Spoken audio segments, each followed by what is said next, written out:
আজকে 18 মাস পরেও আমাদের রাস্তায় থাকতে হচ্ছে, এই বিষয়টা গণতন্ত্রের পক্ষে লজ্জার।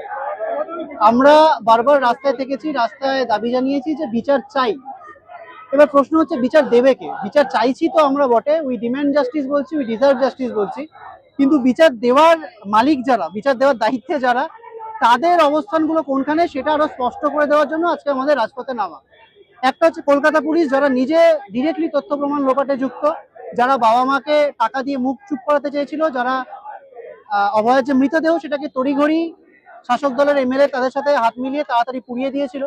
অন্যদিকে সিবিআই, যারা নিজেরা সন্দীপ ঘোষ টালা থানার ওসিকে গ্রেপ্তার করে 90 দিন রাখার পরে একটা সাপ্লিমেন্টারি চার্জশিট পেশ করতে পারেনি 18টা মাস পেরোনোর পর।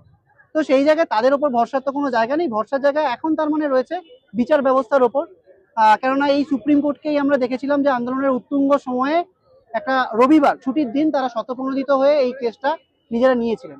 আজকে আমরা দেখছি যে গত নভেম্বর মাস থেকে হাইকোর্টে যখন ব্যাক করে এলো গোটাটা, তখন এই বেঞ্চ থেকে সেই বেঞ্চ, কখনো জাস্টিস তীর্থঙ্কর ঘোষের বেঞ্চ, কখনো এখন শেষ অব্দি ডিভিশন বেঞ্চ জাস্টিস দেবাংশু বসাকের বেঞ্চ, এই মানে কি বলবো, টেবিল টেনিসের মতো, পিংপং বলের মতো এই বেঞ্চ ওই বেঞ্চ হচ্ছে।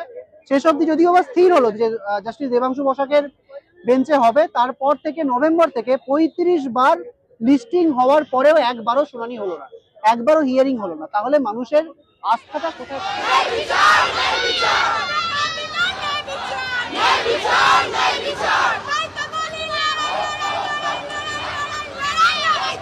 লড়াই করে